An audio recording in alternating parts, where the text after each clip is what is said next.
8वीं कक्षा का दूसरा पाठ राजा बदल गया पाठ पढ़ाऊंगा आज मैं तुमको। यह पाठ ऐसा है कि हर आदमी में ईमानदारी या सच्चाई, दया गुण आदि इस पाठ में प्रेरणात्मक रहेंगे। यह पाठ होने के कारण मैं श्याम पट पर यह नहीं लिख सक रहा हूं, इसलिए मैं पाठ्य पुस्तक के सहायता से आज मैं आपको राजा बदल गया पाठ पढ़ाऊंगा और सुनाऊंगा। ध्यान से सुनिए। एक लड़का था, उसका नाम राजेश था। एक लड़का रहता था, उसका नाम राजेश था। वह जंगल में जा रहा था। एक लड़का था, उसका नाम राजेश था। एक दिन वह जंगल में जा रहा था। उसे एक सोने का सिक्का मिला। किसको मिला? राजेश नामक लड़के को सोने का सिक्का मिला। यह सिक्का वह सोचने लगा, उस लड़का को जंगल में जा रहा था राजेश, उसे एक सोने का सिक्का मिला।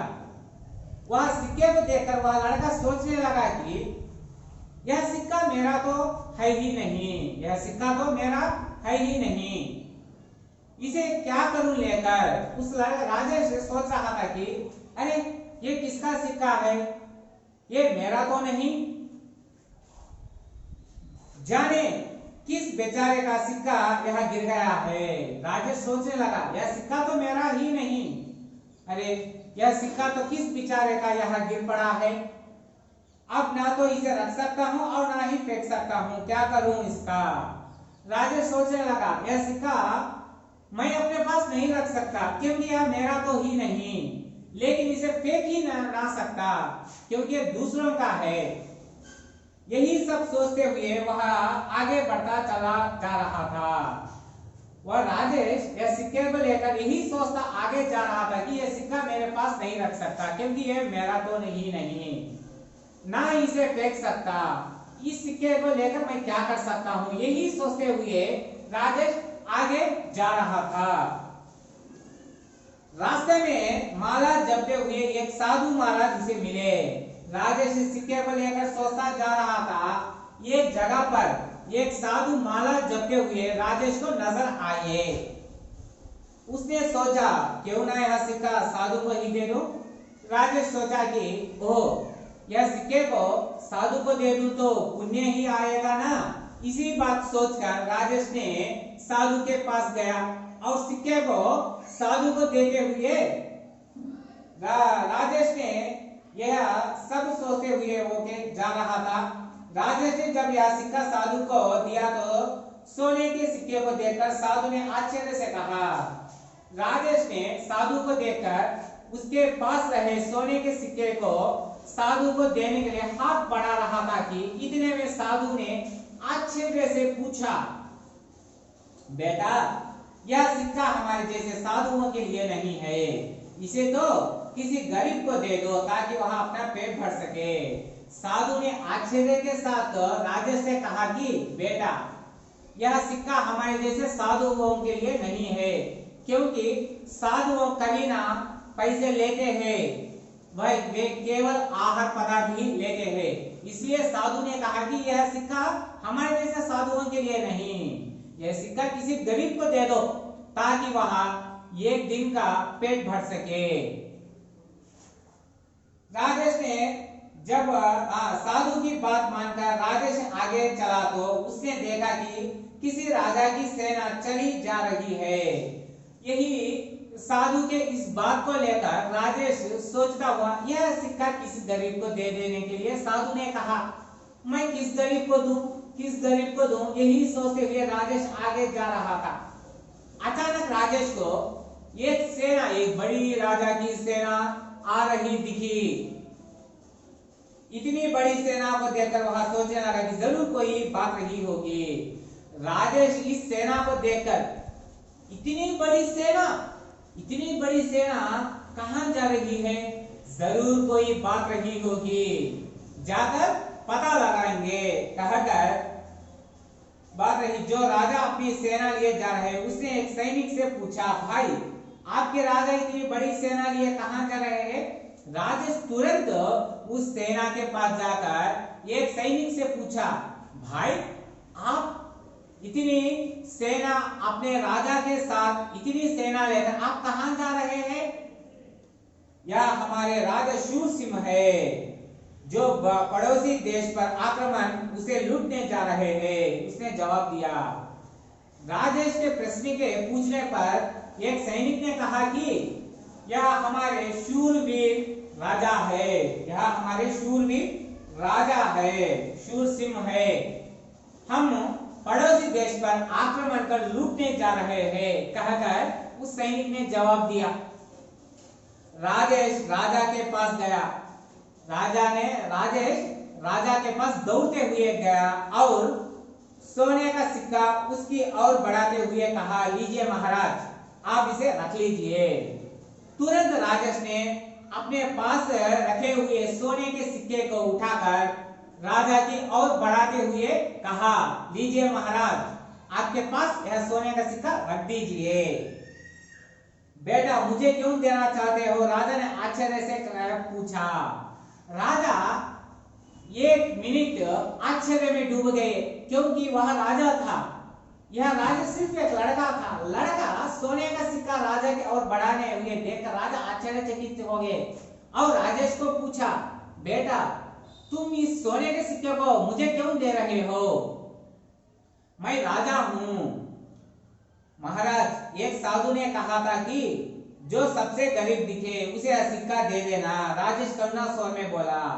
राजा के इस उत्तर से राजेश ने बोला, महाराज मैं जंगल से आ रहा था, मुझे अचानक एक जगह पर यह एक सोने का सिक्का मिला। इसे लेकर मैं एक साधु के पास गया तो वे साधु बोले, राजे बाबू यह हमारे जैसे साधुओं के लिए नहीं, किसी गरीब को दे दे, इसलिए मैं आपको यह देना चाहता हूं।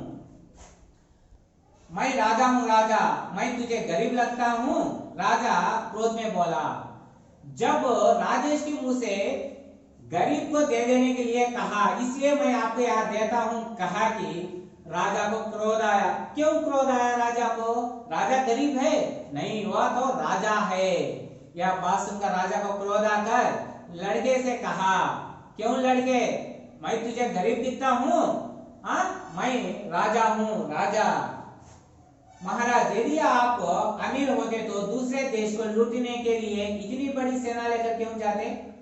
इस जवाब से राजेश ने कहा, महाराज आप अमीर हैं, आप राजाओं के राजा हैं, आप इतने अमीर होने पर भी आप दूसरे देश पर लूटने क्यों जा रहे हैं? क्योंकि आपके पास कुछ भी नहीं है ना, इसलिए आप दूसरे देश पर लूटने जा रहे हैं ना, कहा। राजेश की बात राजा की समझ में आ गई। इस बात से राजा की दिमाग के होश उड़ गए। उन्होंने अपनी गलती का एहसास हुआ। राजा को अपनी गलती का एहसास हुआ। राजेश की प्रशंसा करते हुए उन्होंने सेना को वापस लौटने का आदेश दिया।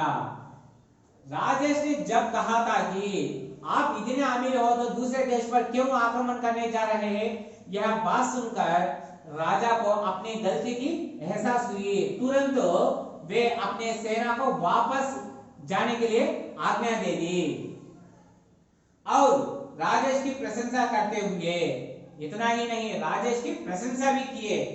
उस दिन से राजा ने अपनी संपत्ति जनता की सेवा में खर्च करना आरंभ कर दिया। उसी क्षण से राजा अपनी संपत्ति जनसेवक में अर्पित कर दी।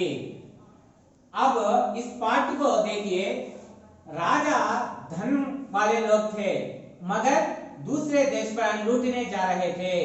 छोटे लड़के राजेश की बात मानकर, क्योंकि उस बात में ईमानदारी थी, उस बात मानकर राजा भी बदल गए। अब इस पाठ को तेलुगु में देखिएगा।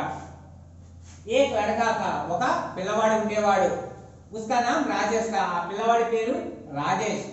वह जंगल में जा रहा था। ఒక రోజు రాజేష్ అనే పిల్లవాడు అడవిలో గుండా వెళ్తా ఉన్నాడు। रास्ते में उसे एक सोने का सिक्का मिला। దారిలో అబ్బాయికి రాస్తా అంటే దారిలో ఆ అబ్బాయికి, ఏ అబ్బాయికి పేరేంటి? రాజేష్। రాజేష్ కి ఒక సోనే కా సిక్కా, సిక్కా మీన్స్ నాణెం, ఒక సోనా, సోనా అంటే బంగారం, ఒక బంగారపు నాణెం దొరికింది. వా సోచనే లగా యహ సిక్కా మేరా తో హై హీ నహీ. ఆ పిల్లవాడు సోచన, సోచన అంటే ఆలోచించడం. ఆ పిల్లవాడు ఆలోచిస్తున్నాడు, అయ్యో ఇది నాది కాదే, ఈ బంగారు నాణెం నాది కాదే.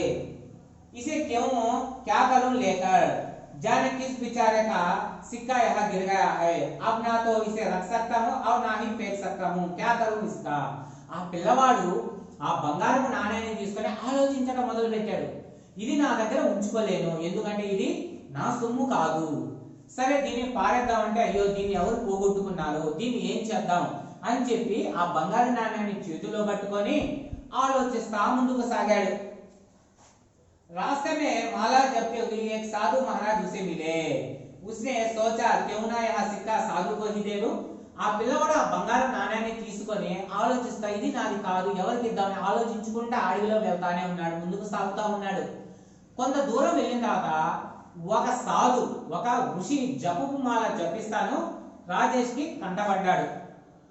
राजेश ने जब वह सिक्का साधु को दिया तो सोने के सिक्के को देखकर साधु ने आश्चर्य से कहा, बेटा यह सिक्का हमारे जैसे साधुओं के लिए नहीं है, इसे तो किसी गरीब को दे दो ताकि वह अपना पेट भर सके. ఆ ఋషిని చూడగానే రాజేష్ తన దగ్గర ఉన్న బంగారపు నాణ్యాన్ని సాధువుకి ఇవ్వడానికి చెయ్యి ముందుకి చాపాడు. అది చూసిన సాధువు వెంటనే, బాబు ఈ బంగారు నాణ్యాలు మాలాంటి సాధువులకి కాదు, ఇది ఏదైనా ఒక పేదవాడికి ఇయ్యి, దాని వల్ల ఆ పేదవాడు ఒక పూట అయినా కడుపు నిండా భోజనం చేస్తాడు అని చెప్పాడు. साधु की बात मानकर राजेश आगे चला तो उसने देखा कि किसी राजा की सेना चली जा रही है. సరే సాధువు చెప్పిన మాటలు వింటా పేదవాడికి ఇవ్వాలి, పేదవాడికి ఏ పేదవాడికి ఇవ్వాలని ఆలోచించుకుంటా ముందుకు సాగాడు. ఎవరు? రాజేష్. ఇంతలో రాజేష్ కి ఒక పెద్ద సైన్యం కనిపించింది. ఒక రాజు తన సైన్యాన్ని తీసుకొని వెళ్తున్నాడు. इतनी बड़ी सेना को देखकर वह सोचने लगा कि जरूर कोई बात रही होगी जो राजा अपनी सेना लिए जा रहे हैं. అంత పెద్ద సైన్యాన్ని తీసుకున్న ఆ రాజు ఎక్కడికి వెళ్తున్నా అంటే ఏదో ఒక విషయం ఉంటది అని. उसने एक सैनिक से पूछा, भाई आपके राजा इतनी बड़ी सेना लिए कहां जा रहे हैं. వెంటనే రాజేష్ పరిగెత్తుకుంటా ఒక సైనికుడి దగ్గరికి వెళ్ళాడు. వెళ్ళి, అయ్యా మీ రాజు ఇంత పెద్ద సైన్యాన్ని తీసుకొని ఎక్కడికి వెళ్తున్నారు?